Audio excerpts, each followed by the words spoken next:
In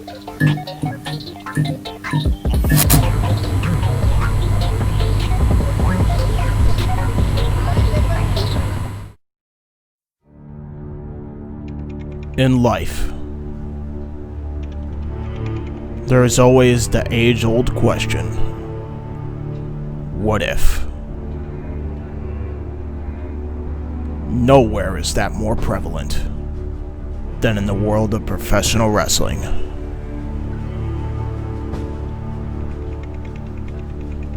And now, the what ifs arrive here.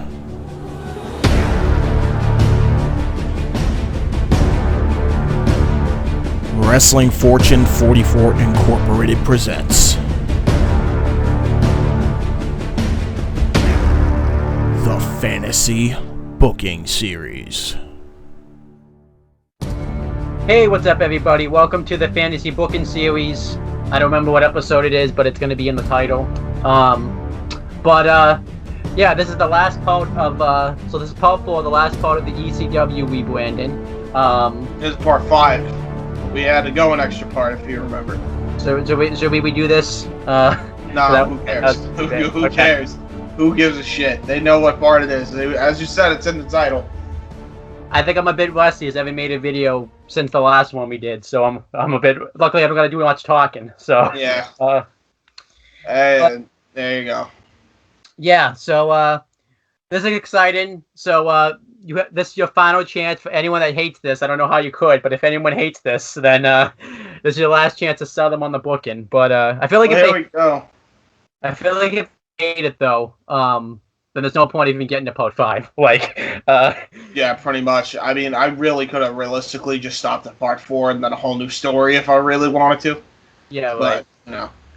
Let's get over. Let's do this. Obviously. So I want to recap, because I'm sure people, if they just watch part 5 and nothing else, I do want to at least recap them on what's going on. I feel like we should start to do that. Yeah. Yeah. So if you missed the last part, there was a 3-way brand warfare similar to how they did it at 2019 Survivor Series last year, pretty much. Yeah. So that's what happened with AEW, listen to me. That's what happened with ECW, Raw, and SmackDown. All three of them had a brand warfare, who's the best brand of the night in Survivor Series, all that shit, yada, yada, yada.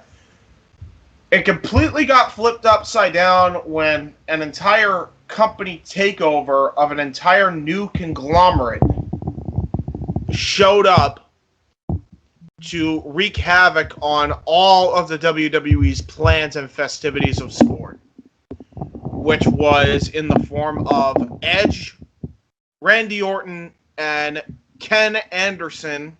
Yep. Orton on Raw, Edge on SmackDown, and Ken Anderson on ECW, annihilating, and I do mean annihilating, Batista, Taker, inside Hell in a Cell. Prior to that, they ran roughshod around the WWE Nexus style and absolutely obliterated everybody in their path twice in the same night, to the point where the WWE had to improvise and scramble to get a triple threat match together to even have a deciding factor. And even then, because everything was so screwed up, they couldn't do it, because they couldn't decide on a winner until the final, pretty much the aftermath show of ECW to determine a winner. The winner was Raw, but Jericho won, so it's like still ECW, even though he's not on ECW. So there was a lot that happened. If you did not watch this episode and you're confused on why there's an entire company takeover with 3 different factions merged into one called Rated RKO Incorporated, you're going to want to go and watch the last part, because you're going to be wicked confused when you start hearing some interlying bookings between Raw and SmackDown along with ECW. So just keep that in mind as we go through this booking. I will be booking Royal Rumble, and I will be booking WrestleMania, basically. So just keep an eye out for that, obviously. And we should also say too, like, if you want to, like, I mean, you should watch the whole thing, but if you want to you should probably skip to like the last 45 minutes probably, because that's really when it happens. Yeah, like, that's when the whole company takeover happens. Although if you watch the entire ECW rebooking, it's fucking. This shit was so much better. It's not even close. Like WWE, like really screwed the pooch when I could do this way better than they could. With the talent that they had and the talent that they could have gotten and went and got. So. Well, like I said too, it's crazy to think sometimes like how much booking can just mess up someone's personal life. Because if they had done this booking, Mike Awesome would have probably lived. Who knows? I'm not saying forever, but he would have lived maybe longer. Yeah, he definitely wouldn't have died by suicide. That's for damn sure. Yeah. That was so depressing. All right. So should I read the rankings and all that? Yes, if you could, absolutely read the rankings, my good sir. And for those who are wondering why a certain Bobby is in this ranking now, is because again, watch the last episode. Jeff Hardy got traded out, so that's the reason why a certain Bobby is in ECW.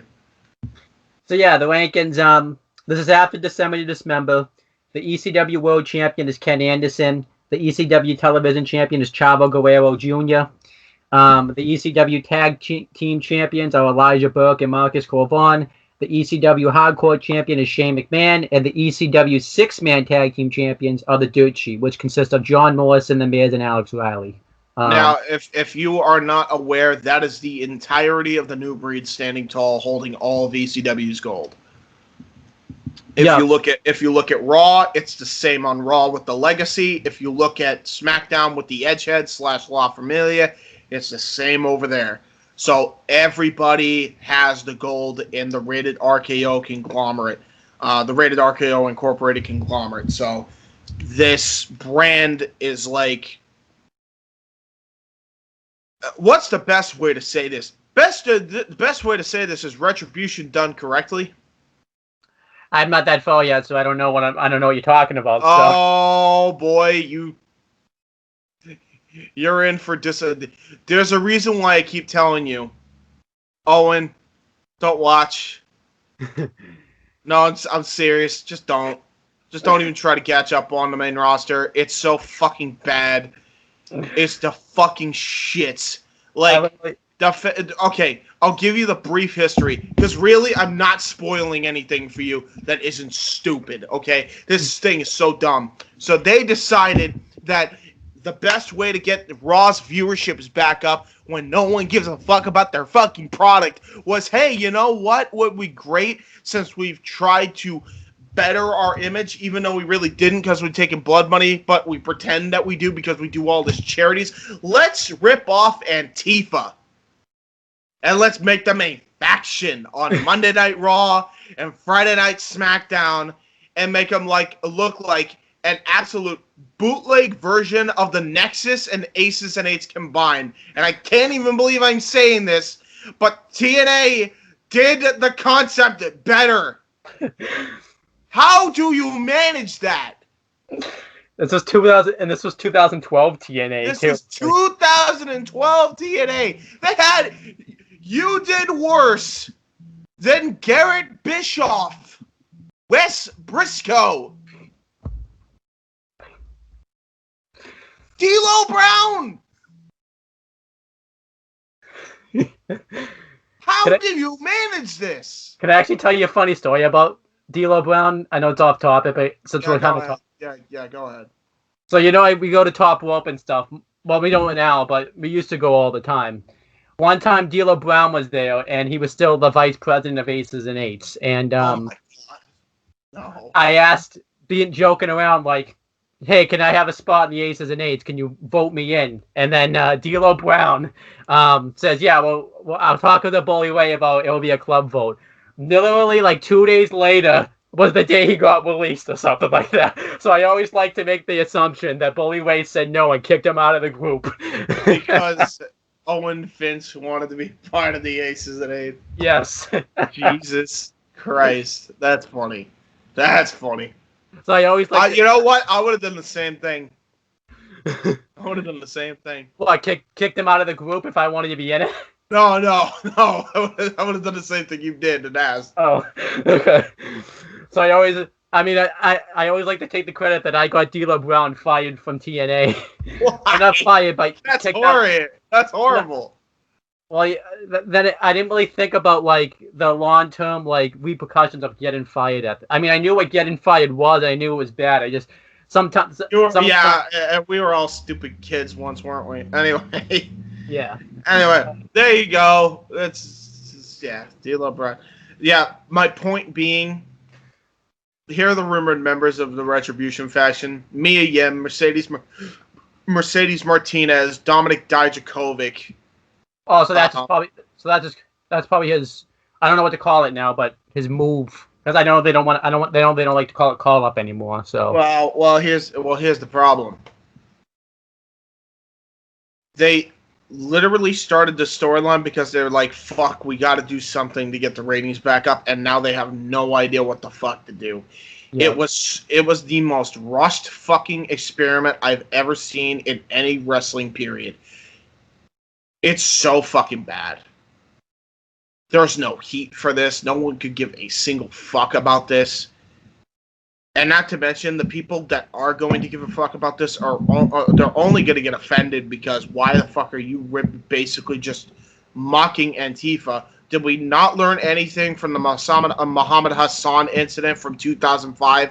Guess not. Guess not. So, it's just, I know that's like completely off topic, but I did want to bring that up. I'm telling you, and I know I'm not, I'm not saying this like to meme. It's not even worth catching up on the main roster anymore.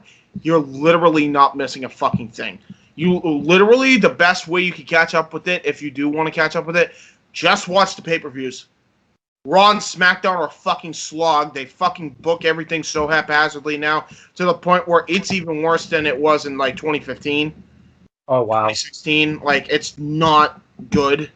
I mean, after Drew wins that belt.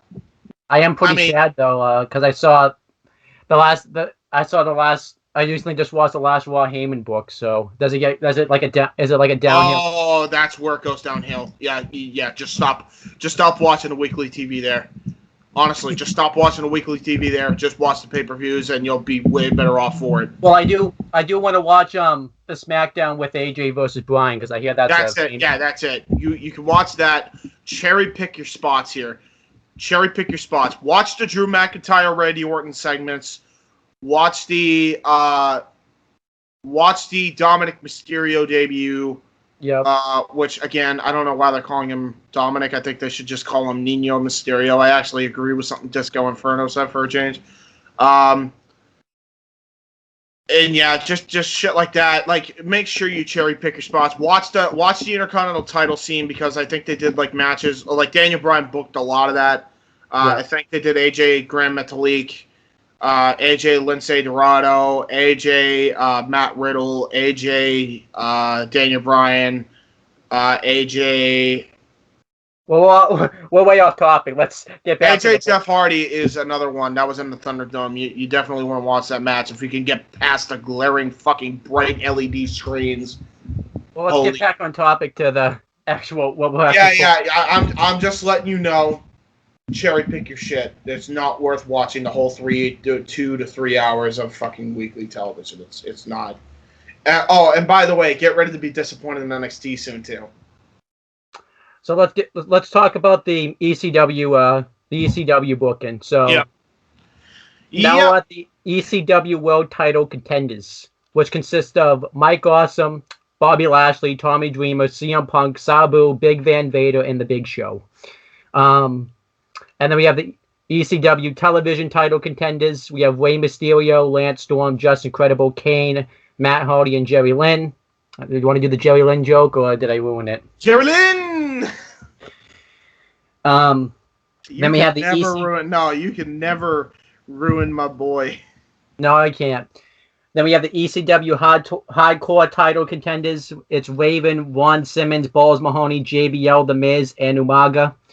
I wanted to call him Umanga for William Regal, but there's no need. You don't need to do that. So, then we have the ECW tag title contenders. It's the Hall of Pain, which consists of Mark Henry and Big Van Vader, Motor City Machine Guns, the Free Runners, the Colognes, the Hart Dynasty, and the APA. Mm-hmm. Then we have the six-man tag title contenders. It's the FBI, Mexicools, the Kai and Tai Dojo, Team Canada. Who's in Team Canada again? Can you remind me? Lance Storm and the Hart Dynasty.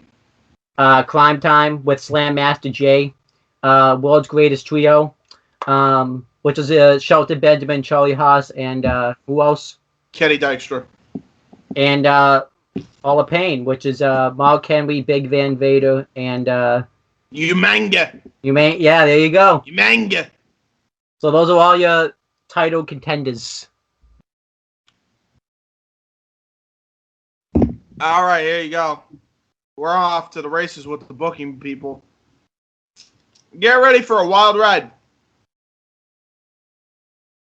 The visual of Rated RKO Inc. holding every single championship in WWE is going to continue onto the Royal Rumble and into WrestleMania. Your three matches for the Royal Rumble are for world title matches. Dad, we get it. It's Skybar. We know. I guess we're sponsored by Skybar. No, we're not sponsored by Skybar. We have to be now. There's no reason it would have shown up. That's the reason it showed up is because my dad made it show up. Anyway, so the visual of Rated RKO Incorporated hold every single championship in the WWE going on to Royal Rumble and WrestleMania. You have three matches for the Royal Rumble World Title match, or for the Royal Rumble World Title matches are set. Jeff Hardy demands to get traded to Raw as he has unfinished business with Randy Orton after what he did to Matt and him.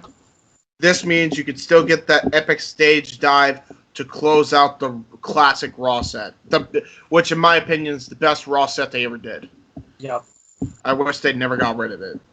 I mean, it did make Fuck sense. Fuck the HD sets. Fuck them. I hate them. They're the worst. At least it went out with a bang, though, so... It went out with a bang, and then we fucking show the new set off, and it's a fucking whimper. Yep. I hate it. Didn't Triple H, too, like, long before that, and, like, hit it with a sledgehammer, too, or something, like, while Vince was, like, in the screen, so that kind of got rid of it, too. Did it? I'm pretty... Like, it was, like, not... It was, like, a week before that, or maybe it was the same show, where, like, Triple H hit it with a sledgehammer, too. Wasn't it? I thought that had something to do with JBL doing something, no? I don't know. I'm pretty sure... I know they just decided, you know what, we're just going to trash this set to make this go out with a bang. Yep. I think it was all on the same episode, too. And, again, wish they never got rid of it, because if they were going to get rid of it, I wish they'd just done a better set. Yeah. Because the set that they ended up coming out with to make all three shows look the fucking same pissed me off. Because at least all three shows look different. But, you know. Yeah, I agree. Fuck being different, I guess. It's less cost-cutting measures. Fuck your cost-cutting measures. Book better shit and you won't have to do cost-cutting measures. Exactly. Gee, it's almost like creatively booking good consistently will actually gain some profit. So you don't have to worry about shit like this, like cost-cutting measures. Fuck. Anyway. The world title match changes as well as Edge went after Rob Van Dam as opposed to Rey Mysterio. Thus, Van Dam has a special match with Rob Van Dam on SmackDown. Now, he's still on ECW for the time being, but Van Dam's pissed because, one, he pretty much got played like a fucking fiddle, and they pretty much used his chase for the ECW title as like a pawn in their game. John Morrison pretending like he wanted to be friends, but not really, and pretty much just fucking him over. Especially in the triple threat match. That's where it really rode its ugly head. You can even have Edge in that match at December to Dismember spear the fuck out of Van Dam. Oh, yeah. Similar to how he did on that Raw episode where he lost the WWE title. So you could do that, and then have him work out a deal with Paul Heyman to go over to SmackDown. Vince McMahon approves it. He's still on ECW, but it's like a special attraction brand warfare match where the World Heavyweight title's on the line. So instead of Rey Mysterio, it is Rob Van Dam in this case. Now, Mysterio does get involved, so you're still going to get that spot where he does the epic spear, where he tries to do the CD senton, he gets caught in the spear. So you're still going to get that. It's just going to be a attempted running spot. And there's going to be a lot of fuckery, let's just say. Because there's a lot of stuff I don't think I actually booked in that match, particularly, that I am going to book on the fly. But we'll get to that when we come to it. So, the world title match changes as well as Edge went after Rob Van Dam as opposed to Rey Mysterio. Thus, Van Dam has a special match with Rob Van Dam on SmackDown. But he comes up in a losing effort. As he beats down Van Dam. Oh, no. Okay, so I actually changed it to King Booker. Okay. So, as he beats down Van Dam. So, this is on a SmackDown episode, this one. King Booker, who has been on sabbatical, saves his former WWE Tag Team partner. The King with Van Dam have the high ground. Sharmell gives Van Dam and the King chairs to fight off the ECW lackeys. This sets up Edge versus King Booker at the Royal Rumble. So, as you know, the brand warfare thing's pretty much died. The whole us versus them with ECW versus WWE thing is pretty much dead at this point. It's the WWE versus Rated RKO Inc. I like, though, face King Booker could be very interesting stuff because he's done it as a heel. Even if it only lasts a few months. Yeah, because he's gonna leave anyways. It will, sadly enough. Yeah. As for ECW, Tommy Dreamer is placed into the ECW title picture. In a Fatal 4-Way Extreme Rules #1 contendership match between Rob Van Dam, Sabu, CM Punk, and Tommy Dreamer, Dreamer wins in his hometown. And in his hometown, Tommy Dreamer will be in New York as the ultimate hero to Ken Anderson for the ECW World Championship. This makes all the sense in the world. If you don't know why I booked this match, just watch Tommy Dreamer's entrance when he goes into the Rumble match. He gets one of the biggest pops of the night other than Cena. Yep. So 100% I recommend just watching that little entrance for Dreamer. He gets a major pop. As for ECW, I already said as for ECW. I'm sorry. Yeah, you're at the Rumble card now. Now we're at the Rumble card. So we're just going to go straight into the Rumble card because everything else is pretty self-explanatory. You're not going to be able to book much as far as secondary title matches in the Royal Rumble anyway. Yes. I do think I could have done a two-nighter, and I probably realistically should have. But it's already long enough. You could do it in one night. Not everything needs to be a two-night event, for fuck's sake. You could do You know what they still had at the time? Heat. Anybody remember Heat? I think Heat. They didn't. Yeah. I think Heat just went away, doing the pay-per-views and stuff, so you couldn't do Heat. Maybe you should keep Heat and maybe actually use it as the thing it was originally used for, which was to hype up your fucking pay-per-view! Remember that? I remember those days. I remember when Heat was actually important. Anyway, sorry. Had to get that out.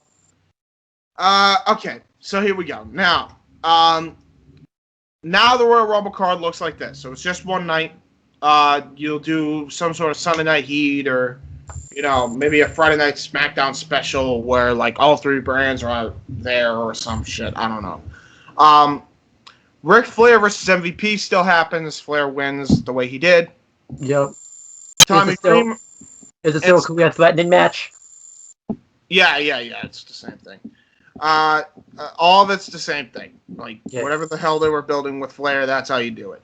Tommy Dreamer versus Ken Anderson for the ECW Championship. Classic shenanigans take part, but the ECW and WWE locker rooms unite to chase Rated RKO Inc. or chase off Rated RKO Inc. Despite this, Dreamer goes for a chair before Ken Anderson hits a brutal mic check on the steel steps and then brings him for the Green Bay plunge to retain the ECW Championship. So Tommy Dreamer loses in his hometown. Yep. Which is sad, but it's for a greater purpose for a different person coming up later. Yeah, I like it. Randy Orton versus Jeff Hardy. Keep the same thing for the WWE Championship. Edge versus King Booker is now being booked for the World Championship match. After a hard-fought matchup, Edge, with the help of Vicky Guerrero and Lita via distraction. Remember what I said, that Edge is the Rated R superstar still. So he got 2 bitches. He he got 3 bitches. No. He got 4 bitches. Are you gonna do a thing then? Like, with bitches. Are you gonna do a thing then where Edge is like dating Lita and Vicky Guerrero doesn't know about it? Are you just gonna let them both be in on it and all this type of stuff? Like, no. They're both gonna be in on it.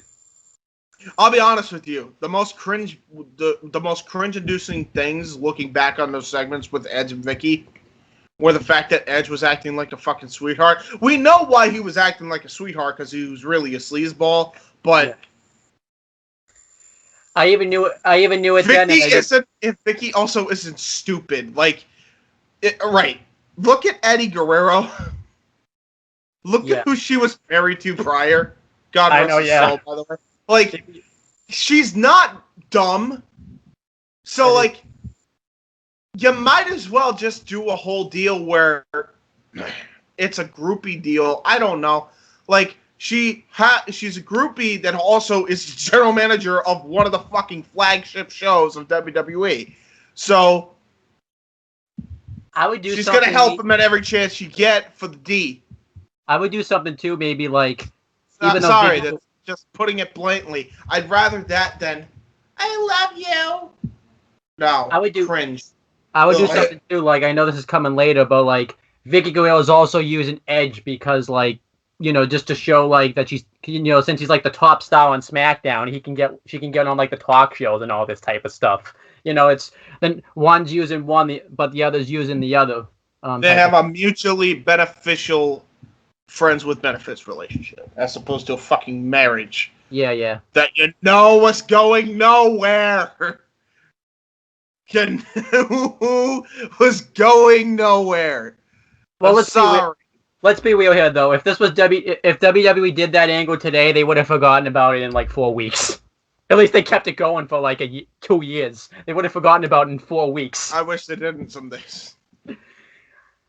No, there were days where it was fucking brilliant, and then there were other days with like the cringe segments with the fucking wedding that were like, oh my god, go away, Heat. Well, I'll admit sometimes it overtook the like, for example, when they were building the Triple H versus Edge, Triple H, it was basically all about Edge and Vicky Guerrero. Triple H. Exactly. Triple H was just not. And by the way, if you still want to do the Edge and Vicky Guerrero marriage thing, you could do that later in 2008.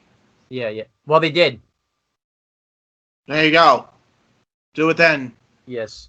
Then have him cheat on Alicia Fox. I don't know, but to me, it's just, I think it's inconsistent of what Vicky dealt with in real life, and also, again, who the fuck did she date? Yeah. Eddie Guerrero was a fucking Latino heat. He was hitting on every fucking woman in the locker room. There was at one point while he was a married man on WWE television, and that was part of WWE canon. He was hitting on other chicks. Hello? But nobody thinks of these things. So yeah, Edge versus King Booker. After a hard-fought matchup, Edge, with the help of both Vicky Guerrero and Lita, via distraction. Lita, I think, is the one that distracts him. Gives Booker a grueling chair shot. Then Edge hits a brutal spear, but then doesn't stop there. He then hits execution after execution after execution, brutalizing King Booker. It stops via a referee stoppage. Lita and Vicky handcuff Sharmell to make her watch. Van Dam was prepared for the Rumble, but the rest of Reddit RKO in the back brutalized him. CM Punk style, if you remember how he got taken out at No Mercy. And then Van Dam gets hit with a vicious Punk kick by Randy Orton. This effectively writes both Van Dam and Booker off TV completely. Because if you remember, Booker was going to go to TNA around this time anyway. Yes. The original plan was he was going to run out of his contract until WrestleMania. Knowing what I know now, I still think he would have stayed a little bit longer, in at least until the Royal Rumble. So I thought that was a good sweet spot to kind of write him off TV effectively and have him and Sharmell, take a break and then eventually get the call from TNA to go to TNA. Obviously, the schedule was lighter, so obviously that was going to be appealing to Booker and Sharmell right away. That way you could still have that awesome fucking program with him and Robert Roode. Another thing is Van Dam, while he didn't go into while he didn't go back to TNA right away, he showed up in TNA, right? So obviously, what happened was I think it was just a surprise appearance in 2009. Yeah. But at least if you have him do the surprise appearance in 2009, now there's some fucking story there where Van Dam and Randy Orton gonna fight one more time. Maybe you could do a thing where it's like the final four are Edge, Ken Anderson, Randy Orton, and Rob Van Dam. Yeah, I'd like that.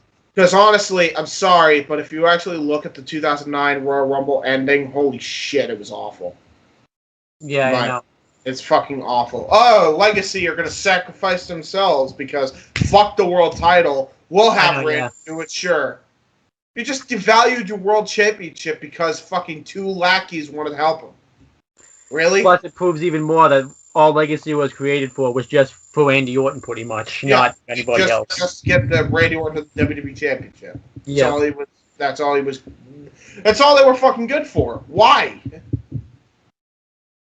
Jesus Christ. And by the way, when they did win the tag team titles, notice how they dropped it to DX right after. I think. Or did they even win the tag team? No. They never won the tag titles. I'm sorry. Jericho had the championship belt. Yeah. Like, they got a shot at the titles, but then Edge and Jericho were added in last minute, and they won the titles. So Legacy never won the tag titles while they were in the group together. Which, by the way, why the fuck didn't they just put Jericho and Edge into the fucking Legacy faction anyway? I know, right? There's history between Orton and Edge. There's history between Jericho and Orton. There's history between fucking, I think there actually is history between Jericho and Cody, like prior to the AEW stuff now. So, well, I feel in all fairness, I think they could have at least put Jericho in it, but I think Edge couldn't be in it because he was on SmackDown. But they could have done like some type of thing where he, like what you're doing pretty much, where Edge is in it, but he's also he's rough and shot on SmackDown and everything like that. So. Right. And then if you think about it anyways, Edge was going to Raw and SmackDown in 2009 when he was the world champion. So yeah, that's very true. You left off in a funny part, so it's not like we have to cut. You're at, I don't know if you... So you're at the Royal Rumble match now. Oh, okay, cool. Okay. So we talked about Van Dam, being later off, let go, whatever. Okay, 5, Royal Rumble match. So it ends the same. You're still going to have Batista, Batista, Cena, Triple H. But there's going to be a specific part in there because, Rated RKO versus WWE is going on. So you got to do this shit. I know, yeah. So the Rumble matches changes a little bit. Yes. So here it is. So, But there's an additional ending on top of the Batista Cena Hunter stare down. Triple H brutalizes Cody Rhodes after what happened to King Booker and RVD. So is it different on yours? WWE guys. Is it different on yours? Because you have DDP on here on the one I'm seeing. Yeah. DDP. Yeah. Sure. I'm sorry. Yeah. I just skipped the thing. DDP brutalizes Cody Rhodes after what happened to King Booker and RVD, as they are WWE guys. But Ted DiBiase and Kevin Steen from Rated RKO Inc. beat down Triple H. And DDP, I guess. I don't know why Triple H came in. I guess I was in a rush to get this done. But We'll just say both of them. Screw it. It would take your time, man. You're not going to have this next video. Yes. Battle lines start to be drawn. This will consist, but then Punk helps Hunter and with an unlikely alliance. Battle lines start to be drawn. This battle will consist of DDP, Triple H, Rey Mysterio, and Batista. Where's Punk? I think Yeah, I don't know where Punk is. Punk is in there. I know Punk is in there. So this battle will consist of CM Punk, DDP, Triple H, Rey Mysterio, and Batista. On the other side will consist of Kevin Steen, Chavo Guerrero, Shane McMahon, Cody Rhodes, and Ted DiBiase Jr. Then, USP.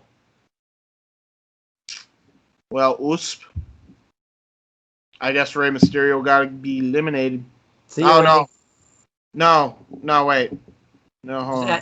DDP will be eliminated because that would build naturally to him and Steen. Sure. There we go. Done.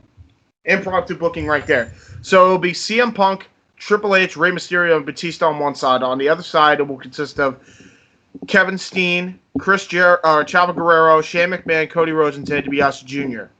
Then number 30 hits, and John Cena comes down to a shocked New York crowd and joins the babyfaces to a thunderous pop. They have Slobber Knocker. Yes. Yeah, that would be great. Dude, could you imagine the fucking pop that would get?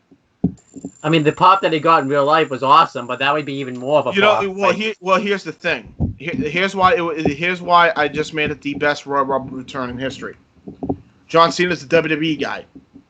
No one expected him to get through his pectoral muscle as fast as he fucking did. This is when he started becoming known as Super Cena because he came back in freakish amount of time.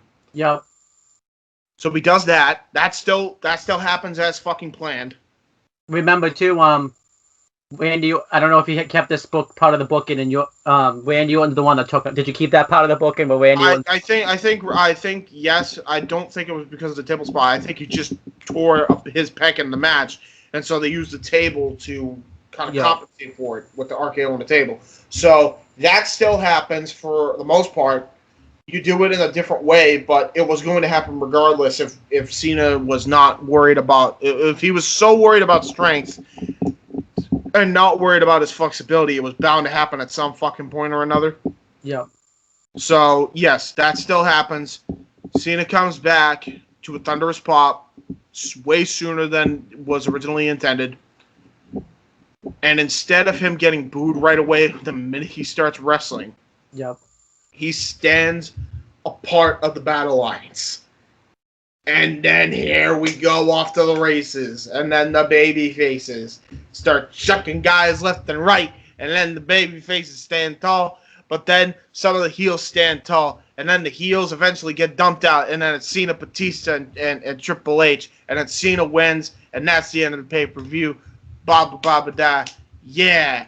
I do get asked, though, because a lot of people ask this. Do you think it's a missed opportunity to turn Cena heel and have him join Rated RKO Inc.? Because that could be like an epic heel.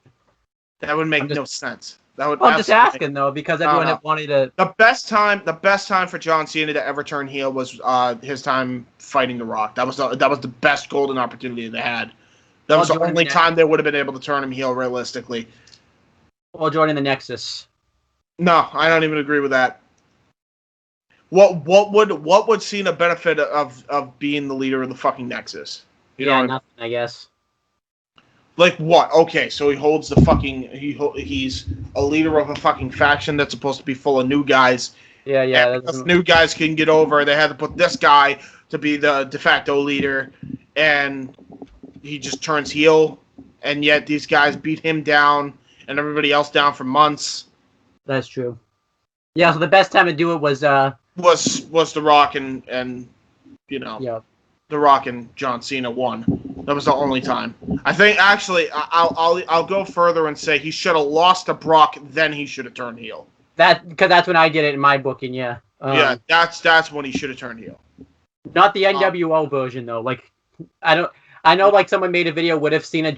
I just don't really like that idea of Cena because I forming the NWO. Why do we need another NWO? Please leave the NWO dead and fucking buried in the fucking bin. That thing's been milked to death enough already. I just don't think. I feel like if Cena started an NWO. Actually, you know what? I say that, but NWO, a new version of it, would be way better than Retribution. Well, I also say this too, but like Cena taking over the NWO at the time, it doesn't really add to Cena's legacy. Yeah, exactly. And then again, why? Yeah. Why? So I feel like if Cena's gonna turn heel, he should just turn heel himself. Yeah. By the way, no offense, but some of the booking that guy does, and I know who you're speaking of, is very one-dimensional and by the numbers booking. I think what he does is the booking that he does is he tries to book how he thinks because it's a what if video, so it's not really booking like how he's booking. Yeah, but like, then he did the same thing with the AEW WWE storyline, and I'm like, this is. I haven't seen that. I haven't seen that video yet. I don't. Yeah, the Cody one's good. The only thing I don't like about the Cody one is he does say like Cody winning the Rumble. If you call it fantasy booking and you're booking like the WWE books now, it ain't fantasy booking. It's just a reality of the situation. Okay. I'll just say this.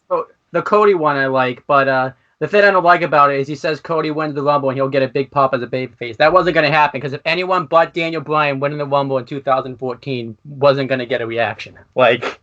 Oh my God. Well, actually, that's not true. Roman could have gotten a big reaction that year. Or Punk. Or Punk. Yeah, one of those two. But I'm not saying that would have salvaged it actually if Roman won the Rumble. I'm not even gonna stump with you. Yeah. But he still would have gotten booed at WrestleMania. I don't think they would have been, I don't think they would have booed Cody, but I think they just would have been disappointed. Plus, it would have came out of nowhere. It wouldn't have made any sense. Like. No, I think they would have booed Cody regardless. Anyhow, though, we're not on that. Regardless. Holy shit! What the fuck happened there? I don't know. Did my camera go off too? Is there a thunderstorm out? Dad, is my camera glitching? What the fuck's going on? Dad! Give me a second, because breaking news, we may have a weather report. Hey, Dad! Is there a thunderstorm outside? My computer just did something really weird, like there was a lightning strike outside. Huh? Okay. Alright, let's The camera like glitched out and like on both Owen's end and my end stopped working for like a couple seconds. It could have just been Skype. You remember how Skype is sometimes, so we've determined that Skype's just being a piece of shit. You may have to edit this out. No, I'm keeping it in. You just want to do it. You don't want to do any editing, do you? Like. No. Well, at least it's funny. Like, if as long as there's not a lot of dead air, I'll fucking keep it in. Yeah. Like the other time, I had to use the YouTube editor to cut out a section of dead air. Oh yeah. Oh, that was annoying. Anyway, where was I? All right, so now you're after the Rumble. So yeah, finally. So Cena wins the Rumble like in real life. Where the fuck are we now? Now on to just ECW booking. Now we're on pretty much just ECW booking. While I will be booking the full WrestleMania 24 card, I want to show the ECW side so that way it shows how on par it's going to be on the WWE side. Or the Raw and SmackDown sides. Let me get past the Rumble. Pass it. No. Okay, yeah, there we go. Now on to just the ECW booking. we pretty much set with everything we set up. We should be able to do a hell of a WrestleMania card. Just because of this, just because this is the final video, I will in fact do an entire WrestleMania 24 card as well. This should be a hell of a card with everything I have laid out. But first, let's lay out the rest of the ECW matches, as this is the more important matches for this booking video. For whatever reason, it auto-corrected to booming video because autocorrect is a piece of shit. You all know this by now. And well, I honestly thought it was going to say fucking Choco again, and I was about to chuck my phone. I'll give you a fucking Choco. Jesus Christ. I swear to God, I saw it for like a split second, and then I'm like, all right, no, it says Chavo. Thank God. I know I'm gonna run into it. Now. I know I'm gonna run into it at fucking some point. I'm gonna lose my shit. I know I'm gonna lose my shit over Choco. Alright, here we go. Where the fuck was I again? Rey Mysterio and Chavo. Alright. Give me just dreading it. I'm dreading it. I'm dreading fucking running into that name. Alright, here we go. Fuck! Come on! We can't contain ourselves. Christ. Does this count as dead air? No, it doesn't count as dead air because we're laughing, but what the fuck? Alright. Rey Mysterio and Chavo Guerrero will continue their feud, and it will culminate in a Falls Count Anywhere match, just like in real life. It just takes place at WrestleMania this year. We're not fucking doing it on B-level fucking pay-per-view because, you know, WrestleMania and shit. Yes. Meanwhile, Raven will take on Shane McMahon. By this point, Raven's going... You skipped a section. Did I skip a section? Yes, I did. Okay. So Bobby Lashley, Mr. Lashles, is now being traded to ECW because by this point, he's more likable. Yeah, because none of this stuff happens with... I know we're off topic, but I still feel bad for the guy. Like, they got him everybody hated him, and they tried to force him down a throat. Now everyone kind of likes him and stuff, and they're messing it up with him. Like, well, the guy. Yeah, I mean, you're not wrong. It's a shame too, because he's with MVP now, and you think that with the success that they had in TNA, you thought they would have been able to replicate that in WWE. Nope. Well, in all fairness, as I haven't seen how they messed it up yet, it's going along well. I have a feeling, I'm just guessing here, because Paul Heyman's not in control now, it probably goes off the rails. Bobby Lashley, the minute he lost his number one contendership match to Drew McIntyre, falls off the fucking rails. Damn. Drastically. He literally, I'll tell you how bad it is. He's not even on the fucking SummerSlam card after having the best match of Drew McIntyre's championship fucking run. Well, in all fairness, that's pretty bad, but that doesn't always mean a death of a character because Seth Rollins isn't on the Backlash card, and it didn't hurt his character. So. Fuck Backlash! This is SummerSlam! I know, I'm just saying, no, fuck that! Bobby Lashley was the number one contendership. You can't find a spot for him on the fucking card? That is true. No, he's a side piece for fucking... He may have been on the card, and I just don't remember for all I fucking remember. I'll let you know if I see the show. I saw the show. I only saw it because it was actually... I was examining how much of a disaster the Thunderdome was. That was the only reason I was watching. That and Dominic Mysterio making his debut. That's all I gave a shit about. There you go. Those two things. I continue, though, with Bobby. Both of which were historical purposes, by the way. Anyway, Bobby Lashley, traded to ECW. ECW. And God willing to keep him until 2009 when he eventually goes to TNA. That's what I'm fucking hoping for here. He will fight probably beyond. He will fight Mike Awesome in what should be an awesome Haas match. Pun absolutely Pun absolutely intended. Awesome wins with the Awesome Bomb, but gives Lashley a great deal of respect. Awesome then becomes the number one contender. Raven will then take on Shane McMahon with the help of Tommy Dreamer, this time for the greater good. Shane loses the hardcore title to Raven. So Dreamer now helps his arch rival in Raven, because that's still always going to be a thing. There's one constant thing that will always be in ECW. It doesn't matter what iteration it is. There's two things. You're always going to get some sort of violence. You're always going to get fast-paced breakneck action. And Tommy Dreamer will always hate Raven. Raven will always hate Tommy Dreamer. But for the greater good, they will put their differences aside because their love for ECW is stronger than their hatred for each other. Makes sense. That's always going to be a constant. So Raven helps. Tommy Dreamer helps Raven secure the Hardcore Championship, going into a nice little fun segment for WrestleMania, which we will get to. The Edgeheads.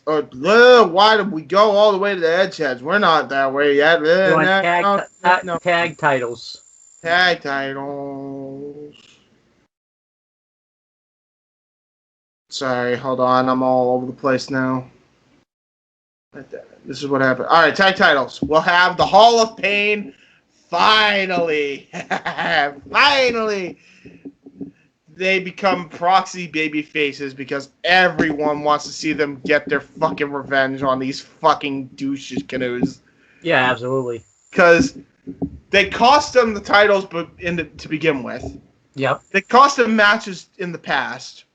Then they ended up breaking their legs. Henry ended up helping Edge win the world title, and he gets pretty much used as a pawn in the process, and he's taken out.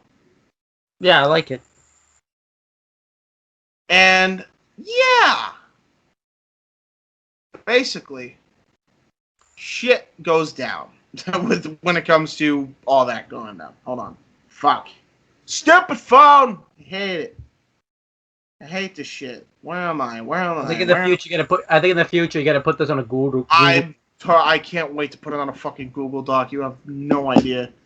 Last time we're ever using notes. Yes. I'm damn sure.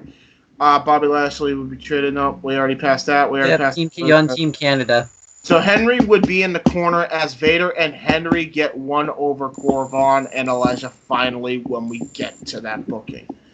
Because we all know where that's leading. Yes. Team Canada beats FBI and the Mexicools in a three-way dance, six-man tag team match. Talk about chaotic there. This makes them the number one contenders for the ECW Trios titles. The Dirt Sheet versus Team Canada to round out the card. This would be an interesting matchup because you're already done the FBI. You kind of done the Mexicools to death at this point, so you might as well do a new team. Hart Dynasty, Team Canada, with Lance Storm at the helm. I like that.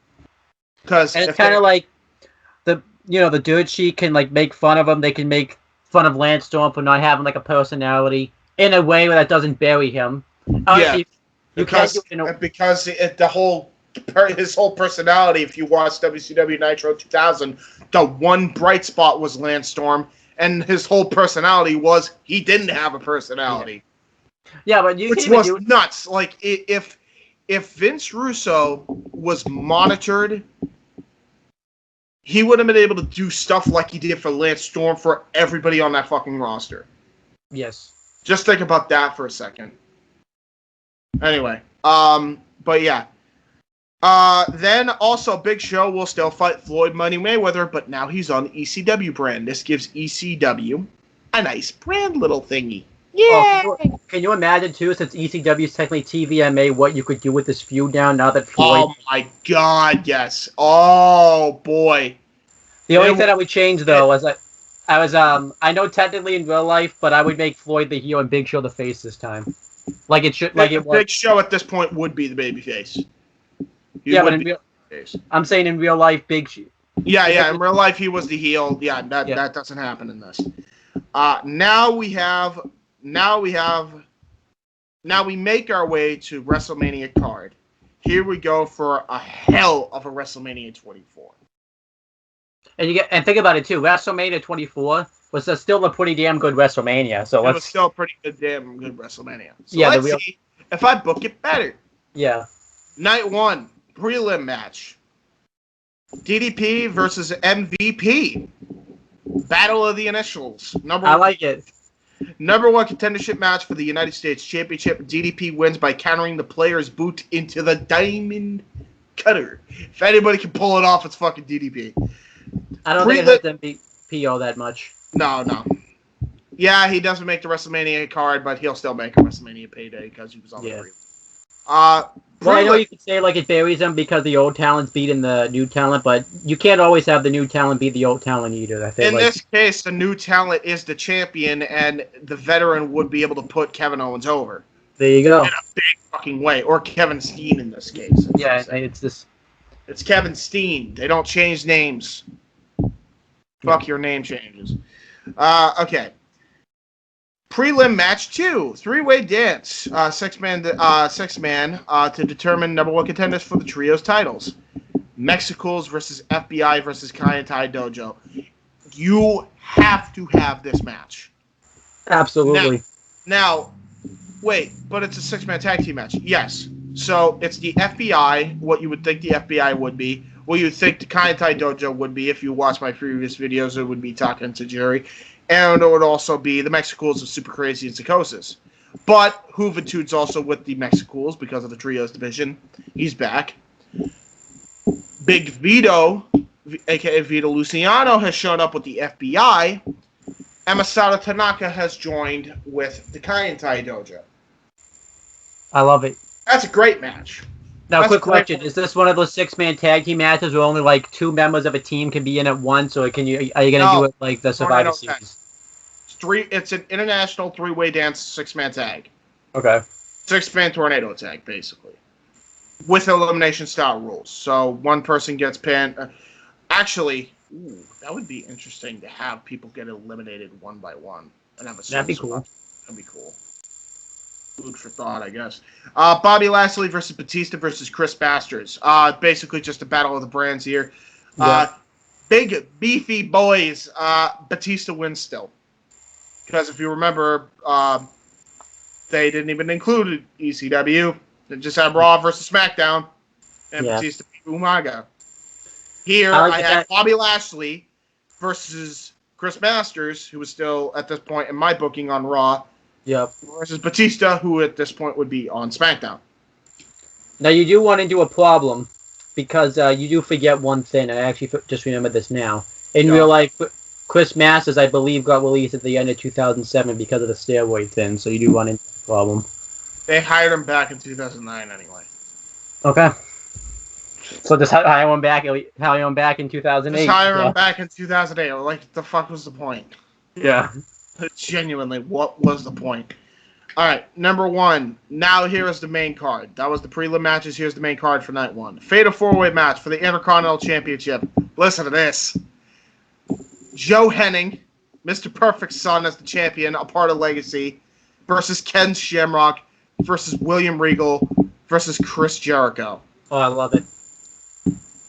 4 veterans versus a new guy. Yeah, I booked Joe Hennig to look fucking strong here, even in defeat. By the way, I want to stress that point. Even though he loses, it's a fatal 4-way, so you can get away with it. Jericho wins to a big pop because it's Chris Jericho, and that way Jericho actually has, the canon 9 times, I think, or no, at that point it was 8 times. Yeah, it was 8. So you still continue with the canon where he wins it for the 9th time. Yeah. So that way that doesn't disturb that flow. ECW 6-man tag team championships. Team Canada versus the Dirt Sheet.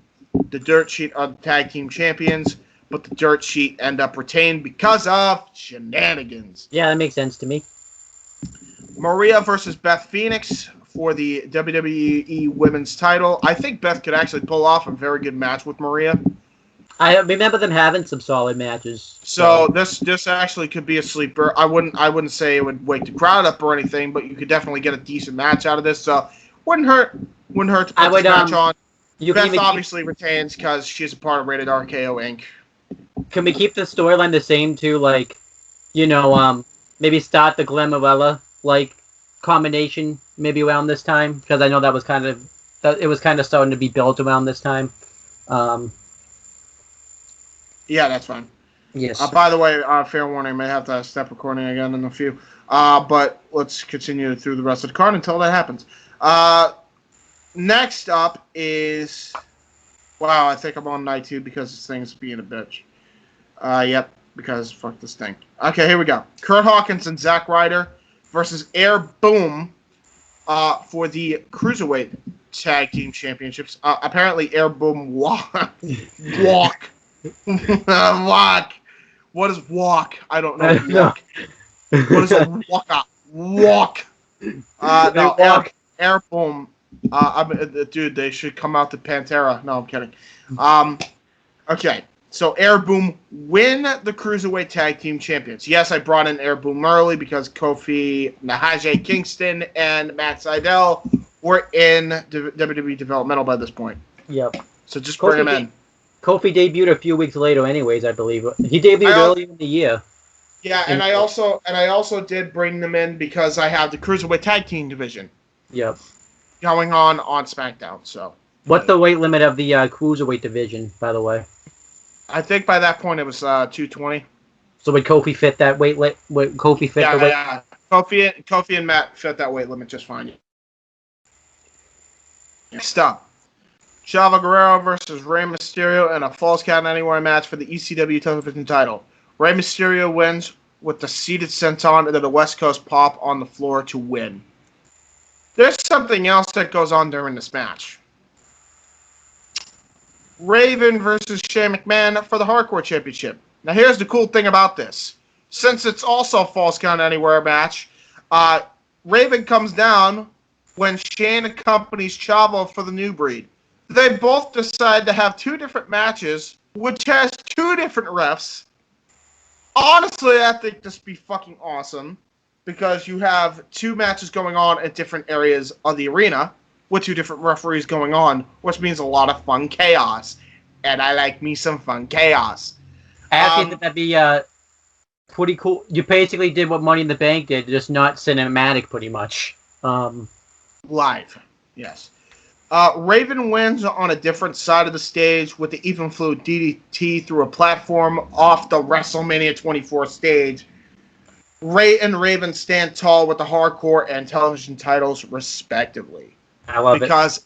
Because ECW, can you imagine the deafening crowd, by the way? Oh, yeah.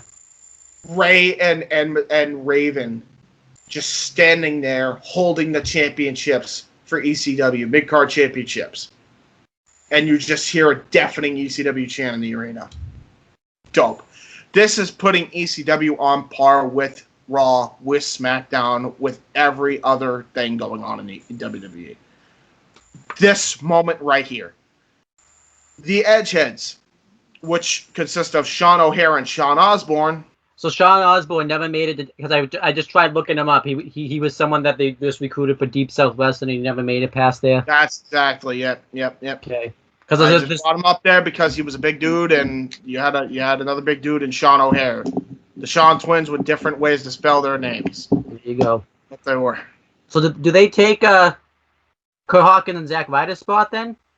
No. Kurt Hawkins and Zack Ryder and Sean are all in the group. Remember, this is a whole mega takeover. Right. They took over the company. Like, that's what happened here. So the Edgeheads versus the Kings of Wrestling, which would be Chris Hero and Antonio Cesaro. They win the WWE Tag Team titles because, yes, this would be a great match. You got a big guy in Cesaro. You got a big guy in Sean O'Hare. I think they're all big dudes, I'm pretty sure. Sean Osborne was a very competent worker, the little I did see of him. So this would have been a very good tag match, I'm pretty sure. Now, obviously, Sean Osborne and Sean O'Hare would have been like a very new team. Yeah. But especially, too, because this is also Chris Hero, before that. Before Fat. Well, I mean, he always kind of had a bit of flab, but this is before he just let himself go. And he was like. And by the way, he's released. Yeah. What did I fucking tell you? Well, in all guess who fairness, was right? Guess who was right again? Wait a minute here. If the pandemic didn't happen, who knows if he would have been released or not? Though you can't. I get that, but that sped it up. He was gone. He was gone one way or the fucking other. Yeah, I agree with that. Yes. I believe in that. This pandemic just sped up things that would have happened regardless. Guarantee it.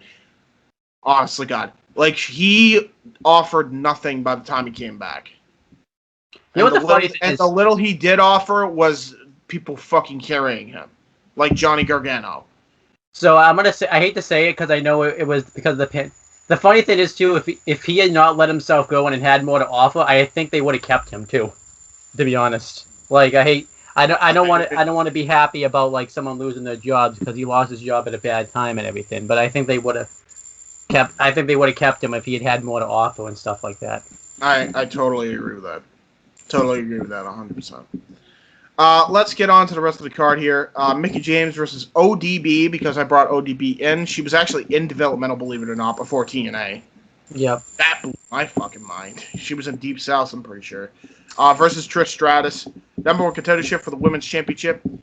I didn't decide on a winner because there wasn't a point. It's just a match. Yeah. I have, who's the champ? Beth Phoenix. I have Mickie James win. Then you can go to Real Life Book and when Mickie James took it off Beth in England because I think they did that. Oh, there you go. Yeah, done. Solved. Problem there solved. You go. Yay. I book you out of a corner on that one. So thank you. Appreciate it. Ric Flair versus Shawn Michaels. Obviously changed nothing. Come on. This is main eventing this night. Yeah. 100%. That's the only thing you change. You just have it main event. Yes. If you notice, there were no World Championship matches on the show. Oh, yeah. No World Championship matches on night 1. Here we go with night 2. Prelim number 4. Finlay versus Hardcore Holly in a ball-fast brawl. Did you think I was going to forget about the fucking feud that Hardcore Holly and Finlay had when they broke up? Nah. James doesn't forget. Nah. And I found a way for the Belfast Brawl concept to work in WrestleMania 24 still. I remember the match being pretty good at WrestleMania 24. I think it would have been better with Hardcore. Oh, absolutely. I actually think the match would have been better with Hardcore Holly. Well, you just made it sound like the match with JBL was complete crap. Oh, no. Fucking awesome. I fucking love that match. Yeah. That was a hot opener to the fucking show, to be fucking honest with you. I fucking loved every bit of that. And it had no reason to be as good as it was with JBL and him in there because of the storyline going into it. But it fucking kicked ass. Now, it's just that you have a better storyline and people would remember this a lot fucking more. Yeah, if they actually give a fuck about the prelims, which most people would if they do my, booking here.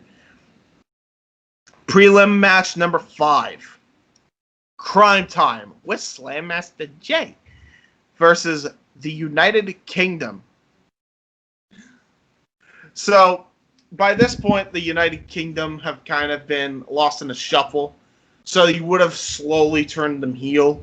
So they come out, they cut the foreign heel, typical promo. And then out comes fucking Snoop Dogg. If you don't fucking see Snoop Dogg, if you're say you're a casual wrestling fan, and you see Snoop Dogg on the fucking prelim, and that doesn't get them the fucking order the pay-per-view, that's what you should do with the prelim. Do some crazy shit that's going to make them buy the fucking pay-per-view. Holy shit, they got Snoop Dogg. Crime Time with fucking Snoop Dogg. That's money. Money, dude. Oh, Slam Master Jay trying to... I'm not going to say why because of the time... Could you imagine? Dude, imagine if... Dude, it's ECW. I know, yeah. Just imagine... Because I think Florida legalized pot by that point, too. Imagine fucking Snoop giving Slam Master Jay the joint. He's fucking coughing up a lung. Yeah. Oh, that would be fucking priceless. I'm not going to say why he's... honestly, I didn't like the Slam Master Jay thing when they did it in real life, but in your booking, it works so much better. Like, yeah, it's almost like I know how to, actually do fucking characters. I know, yeah. Making them fucking one-dimensional pieces of garbage. Prelim match no, I already did that. Prelim match number 6, Lance Cade and Trevor Murdoch versus Legacy / Priceless. This is, of course, Cody Rhodes and Ted DiBiase. Yeah. Legacy retain, which causes problems between Cade and Murdoch. So you still continue that storyline to where eventually Cade goes on to join up with Chris Jericho as his lackey. And God rest his soul, he died way too fucking young. He actually had a lot of potential, Lance Cade. Oh, yeah. He had a ton of fucking potential. That was a fucking crying shame, dude. I don't know if there's anything booking wise you can avoid. Yeah, no, because he died of like heart failure, right? In 2000. Yeah. That was the year of fucking people dying of heart failure, wasn't it? Yeah. Jesus Christ. Not just in wrestling either, just in general. Hall of Fame. All right, so to open up the fucking card, Marcus Corvon and Elijah Burke versus Big Van Vader and Mark Henry. Or no, and Umaga, I think. No, Vader, because it says Vader. You vote Vader finally getting the chance, unless you're doing the Freebird rule. I think I'm doing the Freebird rule. I'm pretty sure it's Vader and Umaga. Oh boy. Yep. They've been waiting for this moment right here. They've been waiting. They have been. You're probably not gonna like my. You're probably not gonna like my booking, but because of this moment, I get it's the open. I'd have this be a squash, but you probably don't want to have this be a squash because it's the open match of the show. So I don't. But I would have well, here's the thing. I'd have them put up some semblance of a fight with slight dirty heel tactics. And they beat them down for a little bit. Yeah. And once they do the heel tactics, Marcus Corvon gets tagged in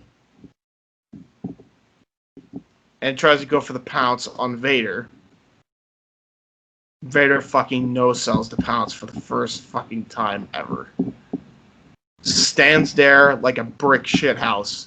Gets fucking furious. And then just knocks him out clean with a fucking right hook. And I'm talking like UFC style. Bop, bop and weave, bang. Fucking knocked out cold.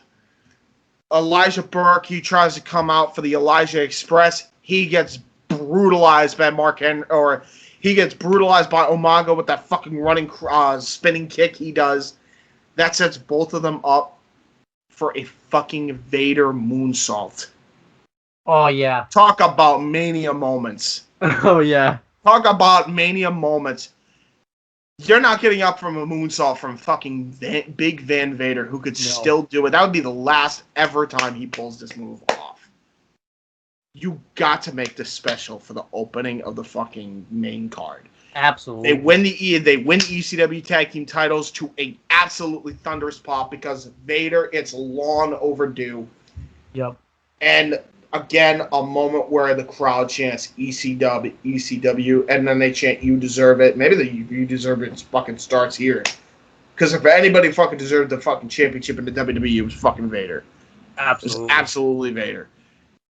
And Umaga, and then Vader, he's kind of getting emotional in the ring, and then you have Henry and Umaga is like kind of consoling him and then raising his hand and then make it all about Big Van Vader at that moment. Absolutely firmly turning them babyface, which then would lead into Big Show looking at Vader coming down the aisle. Or no, actually, not. No, it would be a backstage segment. They're celebrating still, winning the ECW tag team titles. Big Show and Kane, they look down Mark Henry. They look down Vader. They say, I know we've had our run-ins, but honestly, I'm more than proud of you for winning your championship. That was a hell of a moment. I actually cried watching it. Vader kind of hugs Big Show and it squashes the beef. Kane's kind of like, what? What are we doing? Let's squash it, man. Squash it. We're all big guys. Big guys got to stick together, you know? Yep. And he's like, and Kane, Kane. You know, he never gets along with anybody. He barely is able to get along with Show. 2006 fucking proved that. You really think he's gonna get along? You really think he's gonna get along with fucking Vader and especially Henry, who fucking laid him out on the shelf, laid his brother out on the shelf? Exactly. Come on. A little tease and dissension there. And it would also help Kane have a final match with Big Show. Big Show could then join the Hall of Pain just for funsies, because that would be cool to see Big Show and Big Fan Vader on the same fucking team as opposed to enemies.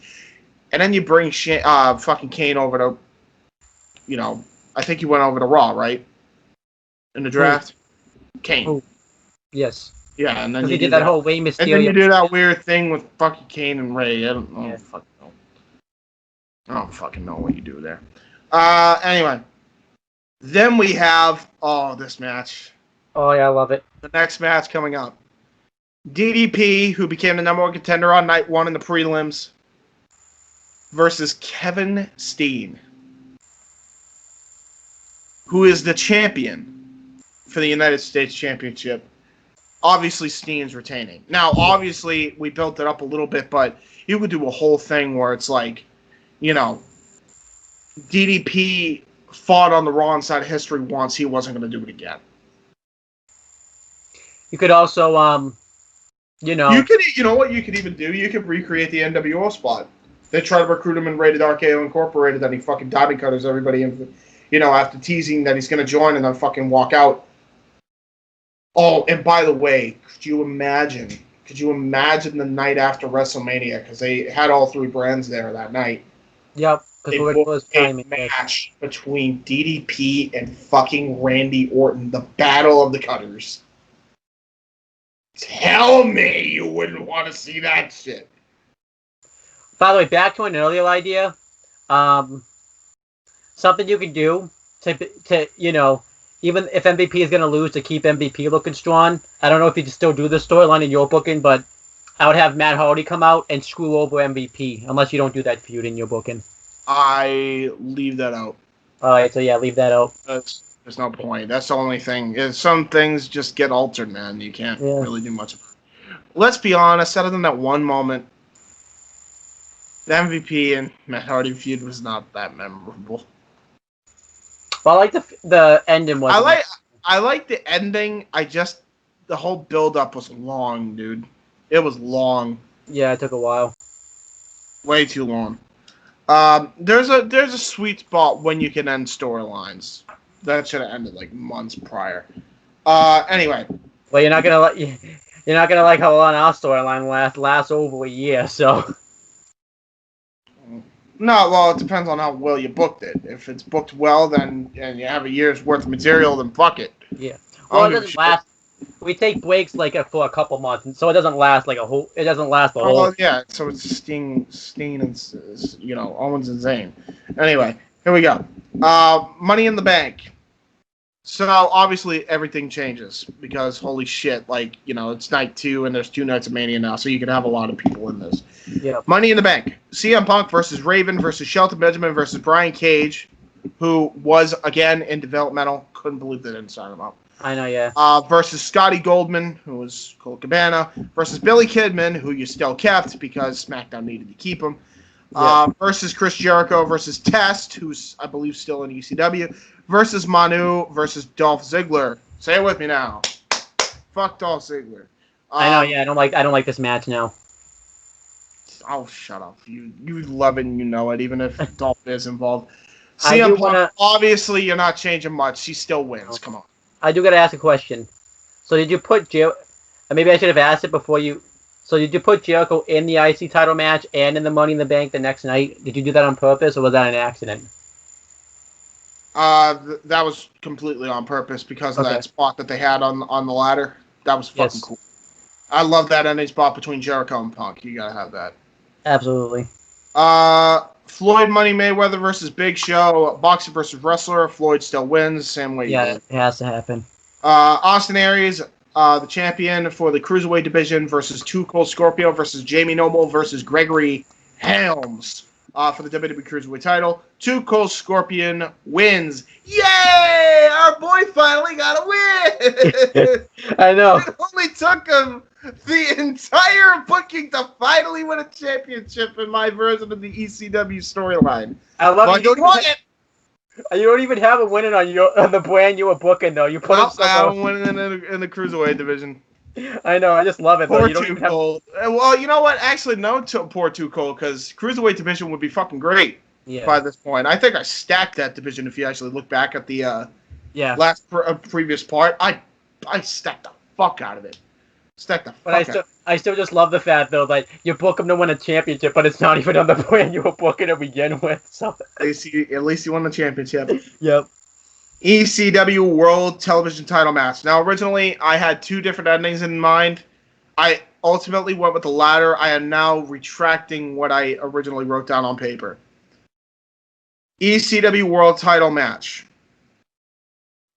If you've been following what I've been doing with Mike Awesome has had a road to redemption throughout his entire time in ECW. This has been built up throughout the course since the brand relaunched.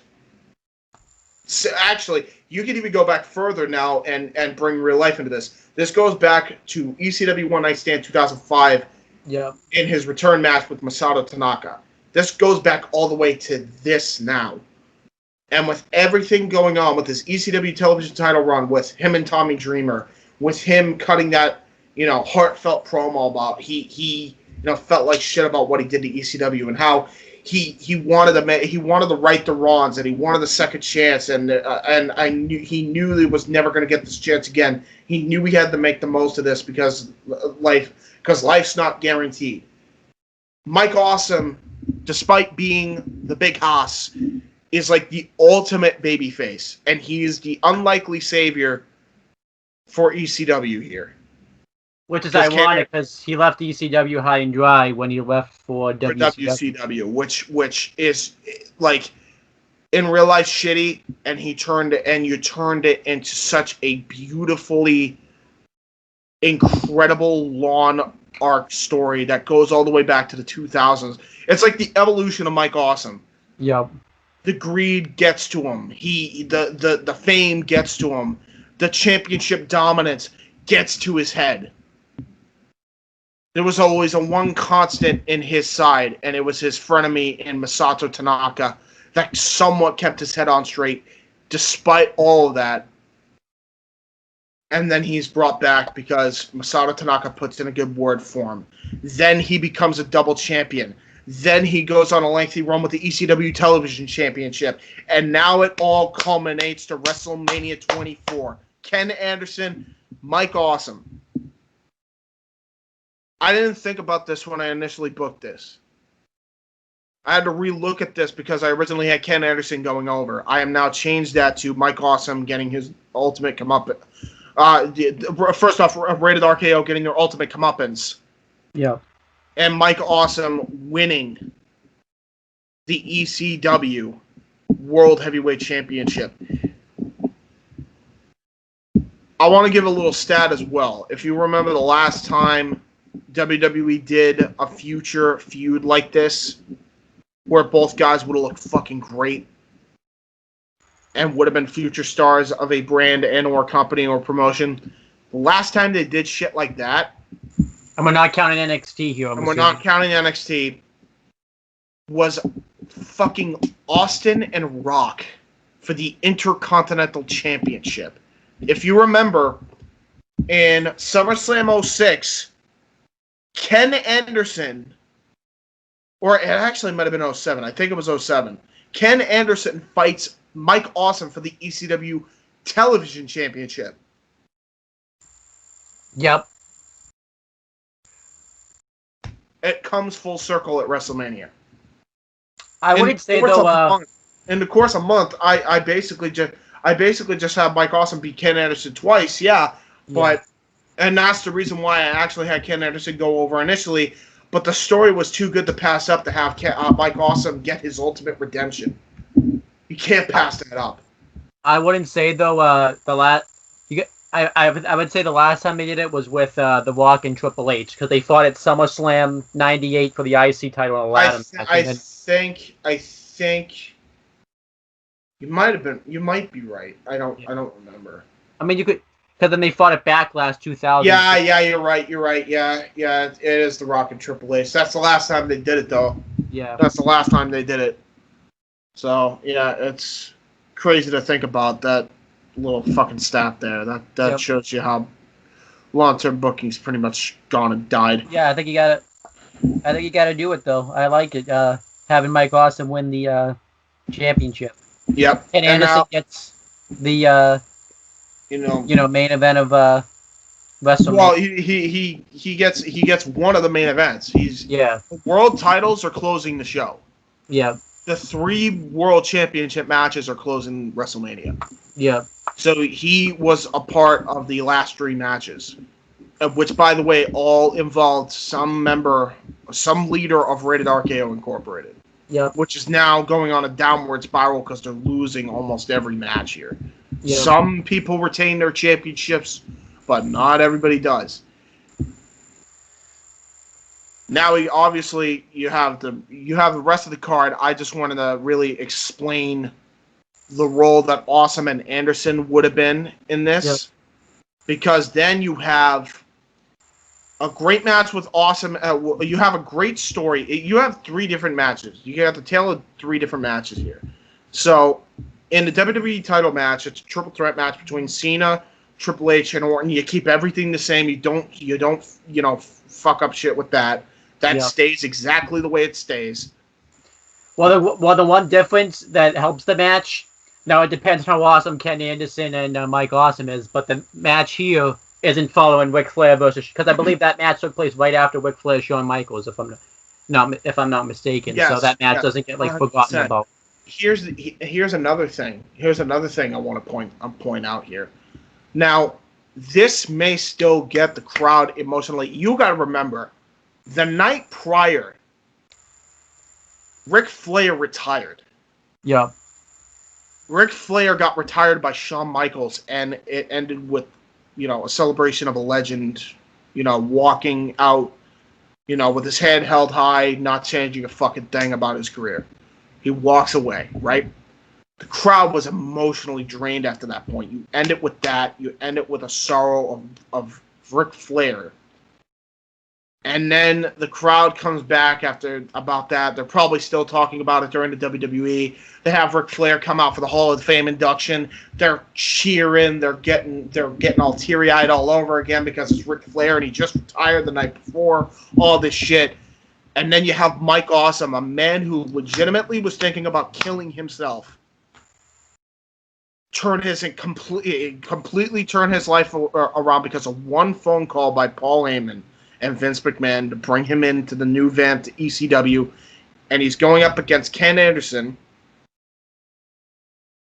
and he beats Ken Anderson for the championship and wins the ECW championship.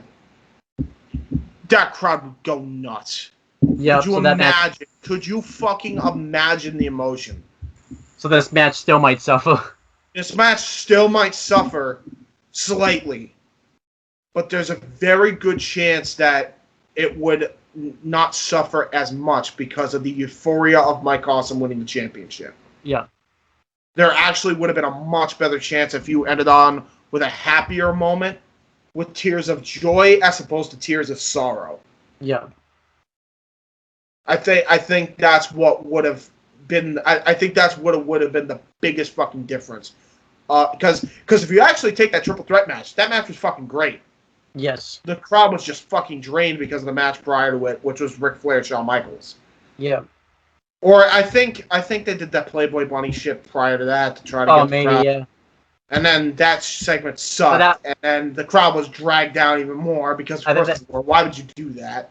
Well, that match also, too, was like 2 minutes. That's not enough time to get over the Ric Flair, retirement. And then the whole big entrances. And then, I think it would have been better received that triple threat match. And then you have Undertaker versus Edge. Oh yeah, fucking show. Edge getting his ultimate comeuppance. Yep. losing the World Heavyweight Championship, Undertaker becoming 16-0. So they have the ultimate euphoria of Undertaker maintaining his streak, putting one of the final nails in the coffin to Rated RKO Incorporated. And is, what would that be, 15-0 with the World Heavyweight Championship? You just said it's 16-0. I think it's 15 because 16 was Shawn, wasn't it? Oh no, it was 16-0. You're right. Yeah, right. Shawn was 17. Yeah, because I get confused because every time I remember the fucking segments where Edge just kept screaming 15-1, so it just my brain auto-corrected to like 15-0. You're not good at math. No, I am not. It's not my fucking good subject. My grades can reflect that.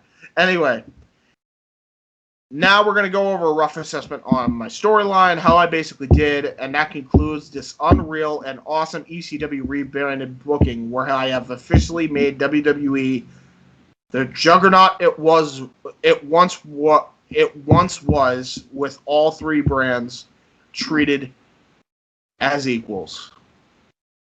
Thumbs up emoji. And hey, no Chaco! I know, I was so disappointed there was no Chaco.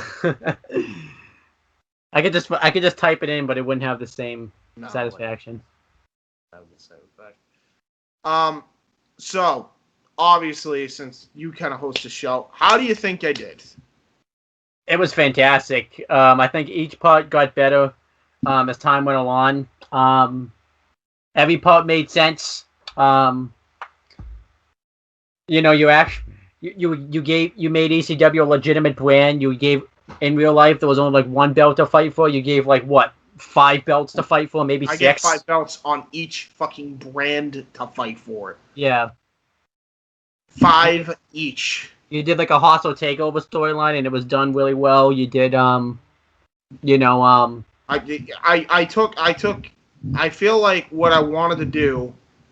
If you're ECW, if you're bringing in ECW, you have to have something chaotic happen. Yeah. No one's expecting a fucking faction takeover. I think one thing you also did was you didn't just rely on the old stars like the Sandman. You actually made new stars like CM Punk, Ken Anderson. I know they don't become stars, but the Dirt Sheet, you're making them becoming stars. John Morrison.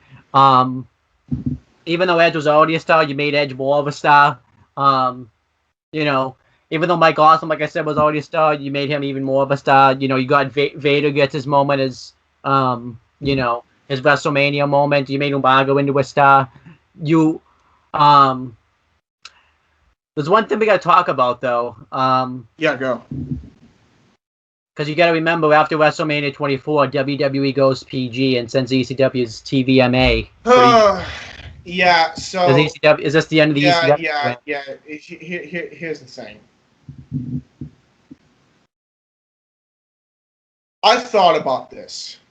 I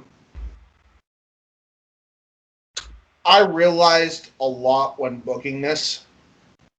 And I know people are going to think I'm crazy when I say this, but if you actually listen to the booking I did, and this is how crazy this fucking is, but it really could have been the difference between WWE going the direction they went or not. The WWE went PG because of scrutiny from the media because of the Benoit tragedy, right? Yeah. But that's what everybody assumes. The real reason why they went PG was because Linda was running for the fucking primaries. And they were getting media scrutiny with that on top of the Benoit situation. That was really what did it. You have ECW do the shit they do and actually let them freely book. And by proxy, Raw and SmackDown try to be better than them while also booking an entire faction takeover by proxy. What you've done is say, fuck you. Fuck you, media. We're here to entertain. We're here to bring people. Then, at that point, Vince McMahon saying we're entertainers actually has a lot more fucking credence to it now, doesn't it? Absolutely. That's one thing. Here's another thing. This means that even if Linda was running for the fucking primaries, If you notice one thing, Vince McMahon realized, shit, I just cost a bunch of money by going PG. Because he did, by the way. Everybody's like, oh, he made oogles and boogles of fucking money. Yeah, in fucking merch sales. But you know where where it mattered most? The fucking advertising revenue and the fucking ratings. What is the thing that everybody's talking about right now in the AEW NXT fucking battle that's going on Wednesday nights now? They're moving all across the places because they're sick of fucking competing with each other, which, by the way, was probably the smartest thing to do from the beginning anyway. Yeah. But what's the big thing that they're competing for? The 18 to 34 demographic every fucking week. The 18 to 49 demographic every week. The 25 to fucking the 48 demographic. The young demographics. That's what they're competing for, right? That's what the WWE was targeting on both UPN and on USA, because they were targeting towards a more edgier product, which means they were attracting more younger folk, which, by the way, TV14 is the best fucking place to even do this, because if you do TV14, and this, you can look at any other show and this will prove it. If you watch any show in the history of television, the show that does the best with all families is more than likely going to be the one that's rated TV14. Every single time. Every single time it's going to be TV14. You know how I got into wrestling? When it was TV14. Yep. I got into wrestling because of fucking NWO. I got into wrestling because of the fucking Bret Hart situation with Shawn Michaels. I got into wrestling because of Stone Cold Steve Austin. I got into wrestling because of the fucking... I got into wrestling because of boobs. I'll just be straight up with it. Oh, yeah. I'll just be straight up with it. But you know what the boobs brought me into? You know what those brought me into a world of? All this shit I've never seen before. I've never seen anything like the stuff I've seen in professional wrestling. I would have never known what the fuck wrestling was if they fucking did it PG and they sanitized everything because of some political bullshit. Genuinely, I would not be the man you see today if that fucking happened. I feel bad for the people that got into it, like, well, legitimately. Yeah. Legitimately. That's why, I still hold the belief that it doesn't matter what rating your show is. You could have one show that's PG, one show that's TV14, and one show that's TVMA. Which, by the way, you still can do. You absolutely still can do that. You have 3 brands where you absolutely could do that. And it would differentiate the brands more. You could have Raw be TV14, ECW TVMA, and SmackDown TV PG. It doesn't matter what the rating of the show is. As long as you have consistent booking, long-term booking, if you have consistent wrestling going on your product, if you have consistent, storytelling, no one's going to give a shit. As long as they're enjoying what they're seeing in front of them. As long as they don't have to question everything that they're seeing in front of their eyes. Guarantee you, if they followed the method of ECW the way I did it, they wouldn't have gone fucking PG for all 3 shows. No fucking way in hell. Raw would still be TV14. Maybe if you wanted to lessen and sanitize it a little bit, ECW at least would have gone to TV14. Yeah. The only show that would have been PG was SmackDown because it was on network television. Yeah. That's it. And I wouldn't complain actually if SmackDown, because it'd be a different. It'd feel like because it would be different. It would be different. It'd be different. And you know what? I totally understand if they don't want to go, for because here's the thing, though. Like, if you do ECW as TVMA still, what you've essentially done is differentiate all 3 brands, but then on the pay-per-views, it's TV14. Like, you can put that into discretion. That's why it's called a viewer discretion box. I know, That's what we've been doing with our YouTube channel. That's what you're supposed to do with every form of entertainment. I think a lot of the reason why we're in the shit that we're in with YouTube now, and this is just a completely off topic, but the reason why we're in the shit that we're in right now with the whole apocalypse like 300 fucking times now is because nobody did the ratings like, television programs did. We're actually the only one that started bringing in that idea after the fucking Logan Paul Suicide Forest thing went down. Yeah. The minute that happened, we started doing that. We started implementing that in our shows and shit. So,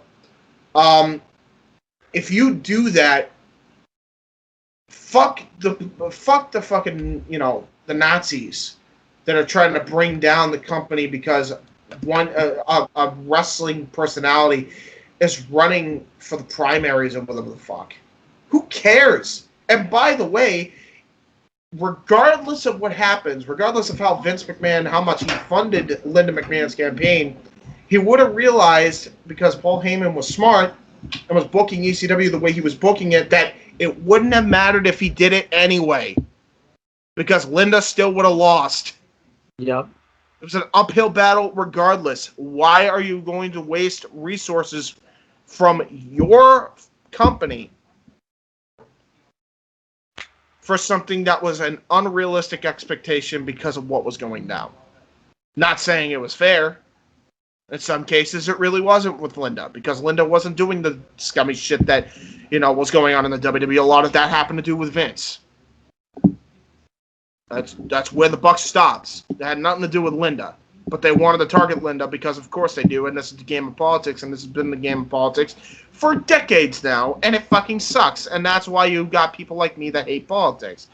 But I digress. We're not going to get into a political debate. I'm just saying, the main point I bring that up, and the only reason I even brought that up in the beginning, is if they actually followed this ECW booking the way I did it, this would have altered the course of WWE history for the better, I think.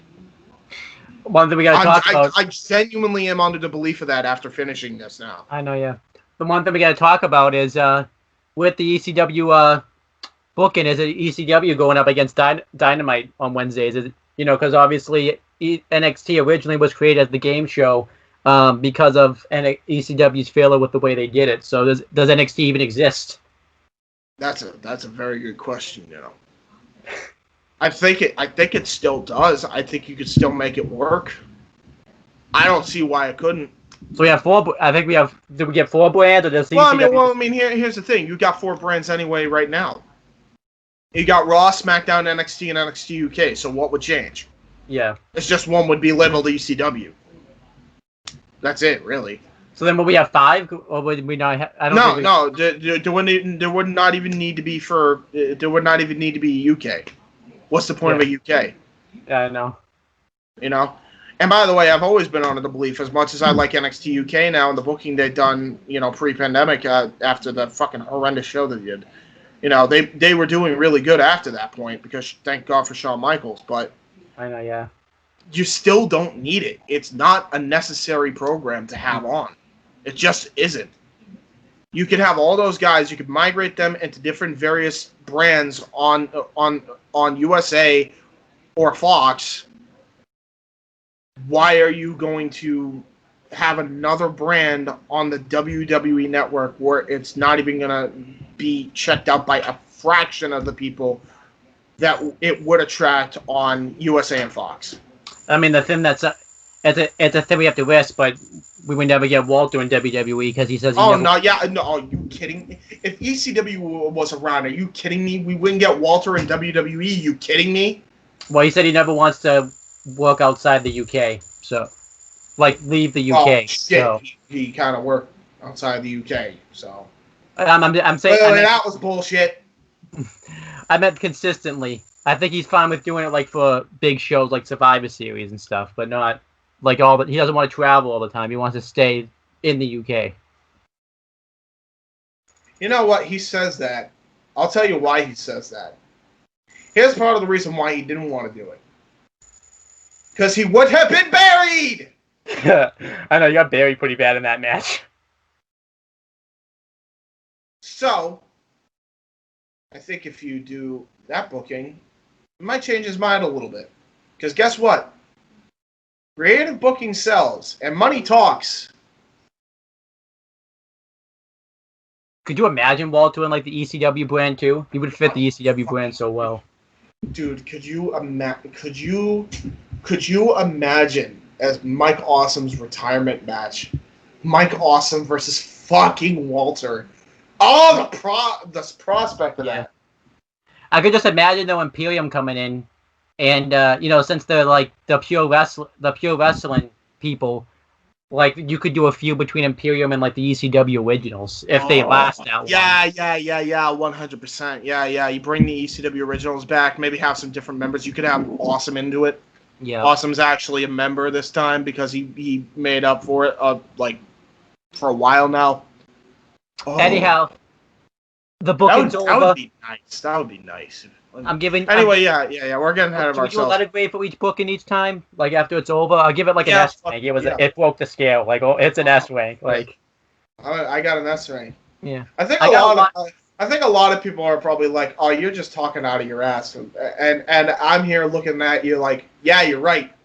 But I'm also very logical when I talk out of my ass now, don't I? Unlike some people.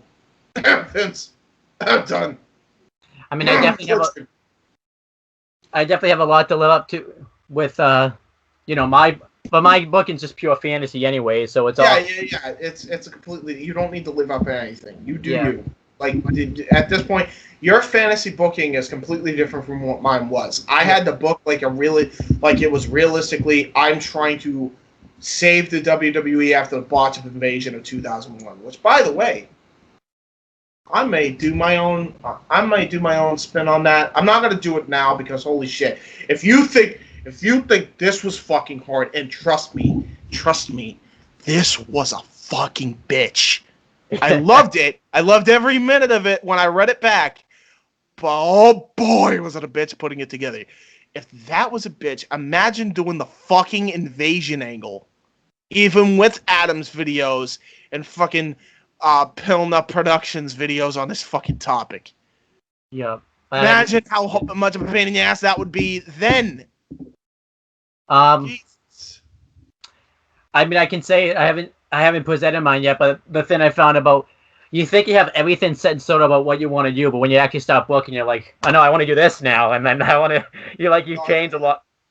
You know what it is? Like when you become the mind of an actual booker, like because any fan can fucking fantasy book.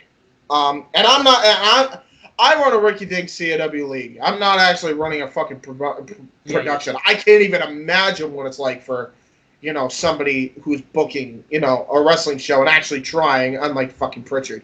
A Tony Khan or a Kenny Omega or, a Cody and like maybe outside of AEW, like a Don Callis or, in Ring of Honor, Marty Scurll when he was still in Ring of Honor. In New Japan, like whoever's running New Japan, I can only imagine how difficult it is actually running a legitimate wrestling company. Yeah. I know it's tough running a CAW league the way we're trying to run a CAW league, which is emulating an actual wrestling company. It's a bitch. Well, it's also tough.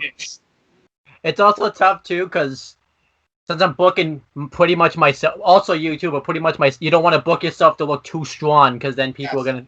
So because of egos. Get sick of you because it's like, he's just another Kevin Nash, and then it's like you don't want to be compared to that. And we're not talking about Diesel Kevin Nash, who was kind of cool. We're talking about the fucking Kevin Nash of WCW who sucked balls. So maybe that's why. So that's why I think I have to help you. Maybe help with the booking a little bit, saying, "Okay, you're booking yourself too strong here. Let's ease back a little bit." So what are you legitimately expecting me to tear this apart, but help you at the same time? Yeah. Jesus Christ. You know what? I almost don't want to read this now, just to be surprised. I'm fine with it. I feel sad now because it's like I don't want you to feel shitty. Jesus. Last time that happened though, remember last time I booked something and you tore it apart, the whole video went to shit. So I feel like,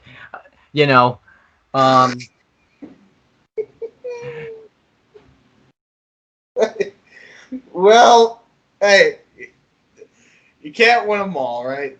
Yeah. Honestly though, I feel like now that you've seen how we do it, I think your booking's gonna improve. You'll probably be all right this time around. in 2012, I don't know what the fuck you were doing. You're just gonna like set up all these matches and shit, and then just like, the fuck is going on? What is happening? Well, let's see if you read this one. I think at one point you had the Aces and Eights fight the NWO. I swear to God that happened in your universe, and I'm like, yeah. How would that work again? So definitely give this a read. It's more realistic, like you know. Yeah. No. Obviously, stay tuned for Owen's booking. I'm actually really looking forward to it because I want to see how much things have changed in our storyline since we tried it the first time. Where I was like, I'm so confused, lost. It was originally meant to be, I think, 3 parts. It is 4 parts. I do. So the first part will be from the night after WrestleMania 28 to WrestleMania 29, and then WrestleMania 29 to, I think, SummerSlam 2013, and then SummerSlam 2013 to WrestleMania 30, and then WrestleMania 30 to SummerSlam 2014. So we got some stuff planned. Did a 2-year plan. We should, is this building off of my thing somewhat, or are we just saying, nah, ECW, we're just a whole start from scratch thing. ECW, it's all gone. It's all gone for your next booking video. No. I'd have to change it a lot, though, wouldn't I? Yeah, so just... Yeah. Everything. So all the mistakes... Erase the whiteboard. Erase the whiteboard. Pretty much all of the mistakes that WWE has made is gonna stay canon to like the real life stuff. So you still would have had to sit. Is gonna die. And you still would have had to sit through the Summer of Punk angle, the Nexus, and everything. So. I put a lot of work into this, so I'm gonna have to completely get rid of everything if I change it. Yeah. You're fine. I totally get it. That's the point. I mean, what I did was just book better than what WWE was done at a certain point. Well, you got to think too, and you got to think too. I hadn't heard your whole ECW booking when I did the booking of this, so. That's fair. I didn't even finish the whole ECW booking by the time the first part came out. We did that a year ago. I know, yeah. So yeah, we get to finally do my book and us as a tag team. I think that should be fun. That will be fun. That's gonna be a lot of fun. I'm gonna have fun cutting promos and just shooting the shit on motherfuckers. I know, yeah. So we'll have to work out too, like, because since we're booking each other, since I'm booking you and all that, we'll probably have to do like some private calls and stuff, so that way I can and I probably could. Knowing me, you know how I work. I just work on the fly, so whatever the fuck you say, I'll probably have you open it up, and then I'll just go off the cuff of what you just said. I know one of the lines I'm going to try to fit in there is like, hey, Ted, I don't need my father's inheritance money to be fucking talented, you schmuck. Yeah. Something like that. I love you. I love you, Ted. I know a lot of people don't because you probably ripped off people, but I love you, Ted. Anyway, we'll get into that later, though. We should plug our stuff now because we're past our allotted time here for. Oh wait, no, it's no. Oh yeah, it's Thursday. I keep thinking it's fucking Friday. You know that? Yeah. All right, so let's plug our shit. So subscribe to this channel. The only thing you're gonna see right now is fantasy booking. I'll just make the announcement now. Pretty much, I've kind of thrown in the towel. We're just going to start fresh with our rundown and stuff next year. I think I've dropped the ball this year and failed. So let's just. We're not doing it at all this year. Oh, what the fuck? Well, I feel like we should. I feel like I just want to start fresh because, hey, if anything, you know what? Wrestling's been a fucking write-off this year anyway. Fuck it. Yeah. So honestly, just fuck it. Yeah, we'll just start. I feel like we should. Hey, can we always do some retros then? Yeah, sure. Please. We'll do. I know Chris said he wanted to do our evolution for a takeover. I will ask him about it, but I know we still have to do our Immortal review or re-review because the fucking quality was filmed on a fucking potato. I don't know what happened with it. I didn't even know I had all my good stuff, so I don't know what happened. But But yeah, and can we do it next? Can we do it next week? I don't want to wait 2 weeks. Do you mind though, or do we have to wait 2 weeks? Uh, Or can we like do it honestly, if you have your part done, we could probably do it as soon as tomorrow? Or can you do we? Will you not have it read by No, then? tomorrow I got to do the alternative with. Oh yeah, by the way, that's the thing I'll plug. I got to do the alternative with Colin and Mike for the Hibiki TMD channel, so that's not gonna work. Okay. You know what? Tuesday. I'm fine with that.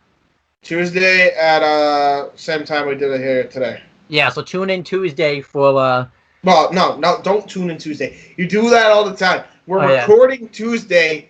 Don't even set a date. I don't know when date. It's gonna come out when it's come out. You'll know. You know what? How you can find out when shows. Here's how we're gonna do this.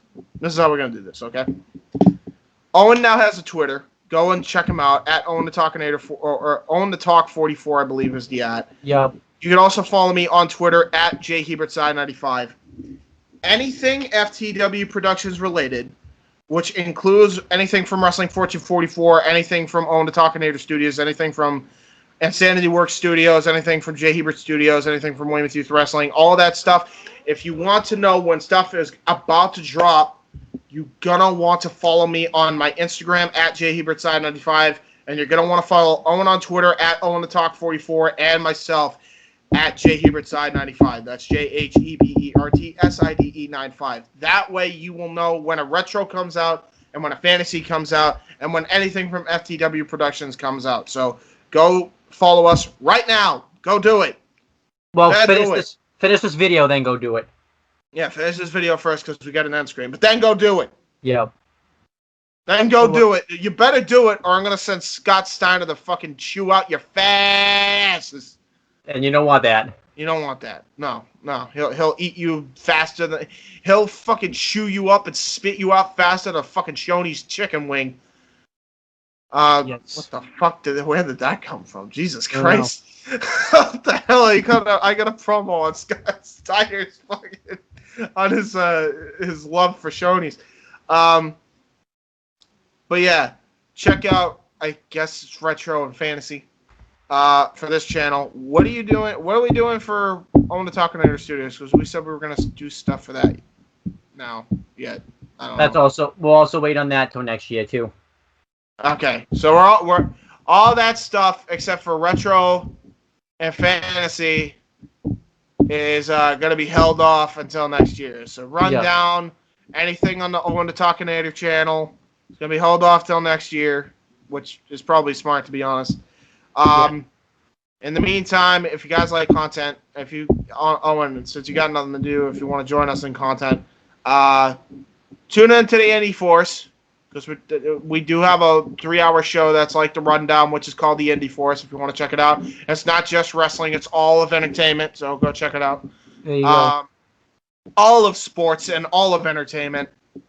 I should probably put that in there. I think we've got a couple going on. I know I got 3 coming up. I don't know when you guys are going to get this, though. So by this point, you probably have already seen the Indie Forces. So if you haven't already, though, go and check it out. You know what? iCard above the screen. Indie Force playlists. Boom. If you guys want to check out stuff that we do. I know Owen was actually on one of the extras for the WYW anniversary show. So go check that out.